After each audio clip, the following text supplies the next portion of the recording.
Dá risada. Então quem foi 37 na escola, coloca aí hashtag fui 37 pra gente saber que responde a chamada.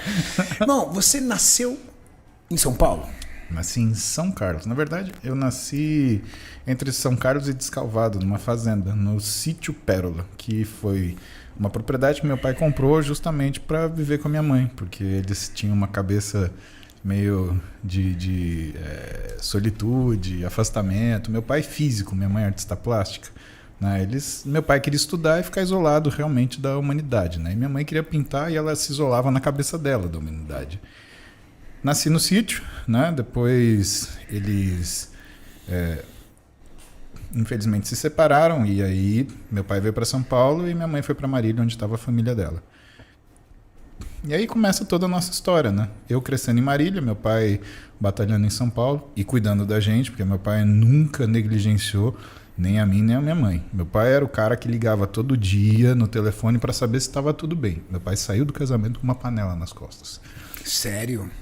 Às vezes a gente tem esse... sabe, é muito difícil porque eu fui de uma coisa que na época, né, era uma família desajustada. Porque o que é desajustado? Né? Pai e mãe separado. E eu passei por isso na minha infância. Na nossa época não era comum. Exatamente. Nós somos de uma geração que os pais, casamento bom ou não, viviam até a morte. Exatamente. Nem que fosse pelos filhos. E eu acho que, assim, pela cultura da época, né, era um casamento desajustado, porque deu errado. Então, tinha coleguinha de escola que a mãe não deixava brincar comigo, porque falava assim, não, ele é filho de pai separado. Eu vivi isso, né? Eu estudei em colégio de padre, né? Então, tem coisa da minha vida que o pessoal hoje chama atenção e fala, mas que foi, entre aspas, natural na época, né? Então, quando eu vejo de alguma forma na mídia falar de um relacionamento desajustado, eu não vejo assim o casamento do meu pai e da minha mãe. Eles se separaram de tão ajustado que era. Por quê? Não havia sentimento, existia na realidade mais, não desavenças, mas existiam mais diferenças do que semelhanças.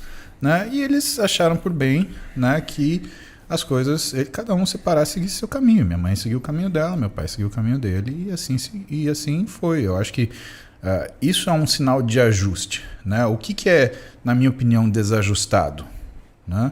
Desajustado não vem por estar separado, não vem por um casal ter a mesma opção sexual, ser do mesmo sexo. O desajustado, ele vem quando você sai do racional. Então a gente tem muito casamento entre homem e mulher, muito casamento que dura, que sai do racional. E esse sair do racional é que vem o desajuste. Né? Tem um mito, né, que minha família tem um pedaço de italiano, né? Tanto que eu tenho passaporte, por isso que eu viajo com mais tranquilidade. Você tem dupla cidadania, moço? Tenho, italiano também. Né? É um pedaço da família. É uma mistura de italiano com alemão que... Nossa Senhora, pelo amor de Deus, minha família tem um lado que fala 2 línguas, Renato. É português e gritando. Né? Impressionante. Eu tenho esse lado da família também. É engraçadíssimo, né? E assim, o que eu percebo? Né? Que quando você vê, é um mito, né, de família italiana que fala que o sujeito que é mafioso, né, ele não confia, por exemplo, num homem que trai a esposa. Porque se ele trai a mulher que dorme com ele toda noite, ele vai trair você também. Então são valores, né? Então eu vejo que o desajuste, ele não vem dessas questões de costumes, né? Ele vem, na realidade, daquilo que é o racional. O que é racional? É o respeito entre as pessoas, é a progressão, é a admiração, é o amor, né? E é o amor em todas as formas que ele se propõe a aparecer. Né, diante dessas condições. Então, eu acho que foi um casamento feliz. Meu pai nunca desassistiu a gente. Meu pai... Eu tive coisas muito emocionantes na minha vida. Né? Eu fui ver meu pai e minha mãe juntos depois de 24 anos na minha formatura. Sério? Ou seja, até pela distância, você nunca os viu ali unidos por algum motivo? Não, e assim, o que foi bonito para mim é que a relação que existia, claro... sempre existem as mágoas, né? Meu pai se casou de novo, minha mãe não se casou, A Heloísa é uma pessoa que foi essencial na minha criação, porque ela foi uma pessoa de fora que chegou com uma tarefa, né? Que, olha, bom dia, você é mãe de um garoto de 8 anos, 7 anos, quando eu comecei a viajar para encontrar com meu pai. Meus pais se separaram, eu tinha mais ou menos 2 ou 3, né? Eu comecei a ir para São Paulo, eu tinha uns 7, 8. Mas imagina o que é para uma mulher de 20 e muitos, 30 e poucos anos, né? De repente ter que ser responsável por um garoto de 7, 8 que não saiu da barriga dela. Cara, é dificílimo. E ainda casamento anterior, toda aquela complicação. E a gente se ajustou, a gente se arranjou. E vou te falar uma coisa. Caralho, já vou começar a ficar emocionado, mas é. O olho já ficou vermelho. Quando a gente teve o diagnóstico da minha mãe, né, de câncer, né, as primeiras pessoas que chegaram do lado e falaram, vamos resolver, foi meu pai e Heloísa. Sério? Foi. E fizeram de tudo. A Heloísa foi procurar cuidadora para minha mãe, para ajudar com ela, procurar lugar para minha mãe ficar. Sabe, meu pai E eu te contei essa história, já contei pro pessoal, né? A gente foi desassistido pelo plano de saúde, né? O plano de saúde simplesmente falou, não está em Marília, não vou pagar, né? E a gente arcou com todo o tratamento dela.